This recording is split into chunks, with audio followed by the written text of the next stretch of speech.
Hey folks, this is Kalani. Welcome to the new character creation experience in the Shadowlands expansion.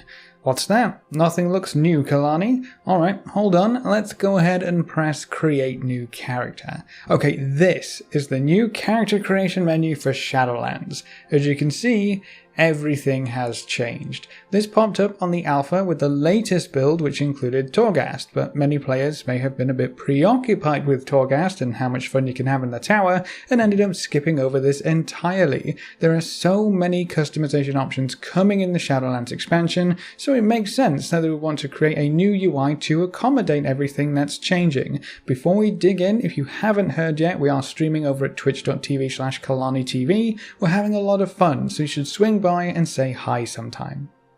Just in case you need a refresher, this is what the screen looks like right now. Very typical WoW, we've had this character creation UI, or at least something like it, for a very long time at this point. Anything new was kinda just tagged on the side, like the Allied Races menu, so I guess it was time for a big change. In this new UI, the Horde and Alliance are even more split. You have one faction on each side of the screen, reinforcing the decision that you're going to make by choosing either faction. That also tells me that we probably won't see the removal of factions anytime soon. A lot of players are excited that we might finally break down the barriers between factions and just let us all play together, but now they're splitting us up even further on the character creation screen. It's not a good sign. If you hover over your faction, you'll get a bit of info about what makes the Alliance, and what makes the Horde the better faction. Makes the Horde. Yeah, that.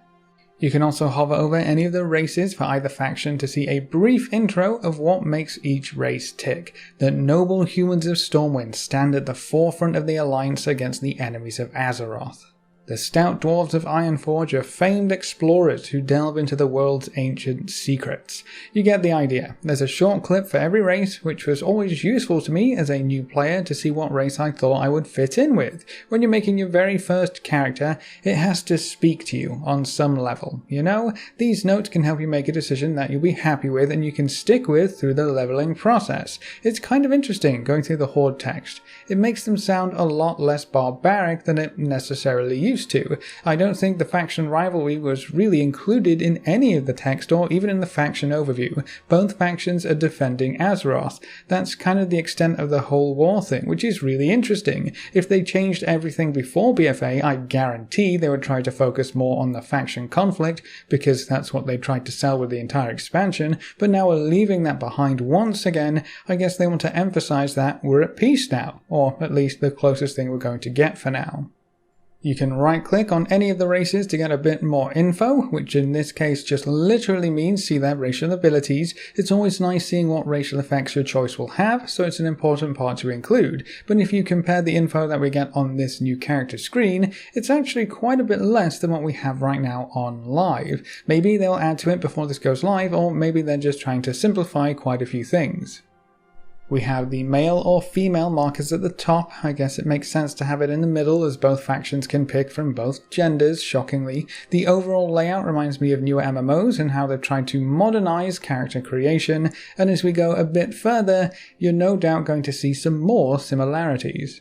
Your classes are all along the bottom now, which is interesting. They're not in the same order anymore too, so I kind of wonder how they decided to organize them this time around. Maybe the simple archetypes are the first ones, warrior, hunter, mage, priest, typical RPG staples, and then they move into some of the more niche Warcraft classes, with the hero classes being at the very end. I don't know, maybe they just wrote them up in a random order. The classes give you even less info than the races, and there isn't an option for any more info here. It's just one sentence for each class, which I think is a bit disappointing. Reading through all the class differences and abilities and examples was incredibly fun for me when I first started, but at least they still include the available roles. If you compare it to what we have right now on live, it really doesn't look like much, but again, this UI clearly isn't finished. For starters, there's no Kulturan or Worgen options, and those races are obviously still going to be in the game, and I would also expect to see a banner or background behind the races at the very least, and maybe even for the classes at the bottom, just to make things a bit tidier and and more presentable. I actually saw a Reddit post which photoshopped a banner behind these classes and it looked really good. Right now it feels a bit empty, but again, it clearly is still a work in progress, so expect to see more changes to this as the alpha progresses. Let's hit customize and see what's changed on the next screen. The first thing I noticed is that you can't change your gender anymore in this section, so you need to lock that in before you go forward or you'll have to go back and forth quite a bit. One great addition here is the zoom. You can freely zoom in and out either by using the buttons in the top left or just by using your scroll wheel. That's a fantastic change and way overdue at this point. How can we see how pretty our hair is going to be if we can't zoom in and out? The other buttons up there will allow you to reset your camera and allow you to rotate your camera around, or you can just click and drag with your mouse, same as usual. There's also a randomize button which, unsurprisingly, will randomize your character. The name box is at the top now with its own randomized button, which also reminds me of some other games that I've played recently with newer character creation UIs, so they're no doubt hunting around other MMOs and seeing what works and drawing inspiration from that. You can see that in the new customization interface. Instead of the strip of previews on the right that you can scroll through, WoW has joined every other MMO with the sliders. I don't know if I can think of any MMO left now that doesn't use sliders right now. So we have a few different headers for customization above the sliders, which also clearly isn't finished because we have very limited sliders and very limited headers. You can see here for a Blood Elf we only have the face and hair headers, where others have markers and tattoos, jewelry and other bits and bobs. The sliders are also a work in progress. For the face options, we only have skin color and actual face, where we're supposed to have new options for eyes and makeup at the very least. But the sliders work pretty well. It looks like the sliders are set up like the old options were. You can just scroll through them as a slider instead of a little reel of pictures. I would have liked to see them rearranged to go from lightest to darkest, especially for the skin tones, to make the slider make a bit more sense. But yeah. Sliders. It's a good step forward, though it doesn't necessarily make that much of a difference. I think the potential for this update will really shine when we get all of the other options in here. Here's what it looks like with more headers. Female Blood Elf Demon Hunters get face, hair, accessories and markings for headers, and you can see they have access to more sliders. It looks a bit less empty, but there's still plenty of space to add in new options.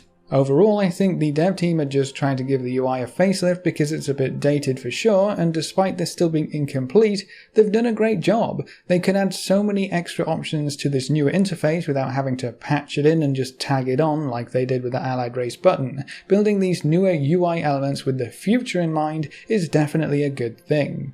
If you haven't seen the newer customization options that should hopefully be in this menu sometime soon, we can go through some of the larger ones real quick. Almost every race will have some new skin tones to choose from, whether that's more purples and pinks and blues for the Draenei and Night Elves, or darker tones for every humanoid race. They definitely want to give you as many options as possible for skin tones by the looks of things. If you want to better match your own skin tone for a Blood Elf or a human, you should hopefully be able to do that very easily come Shadowlands.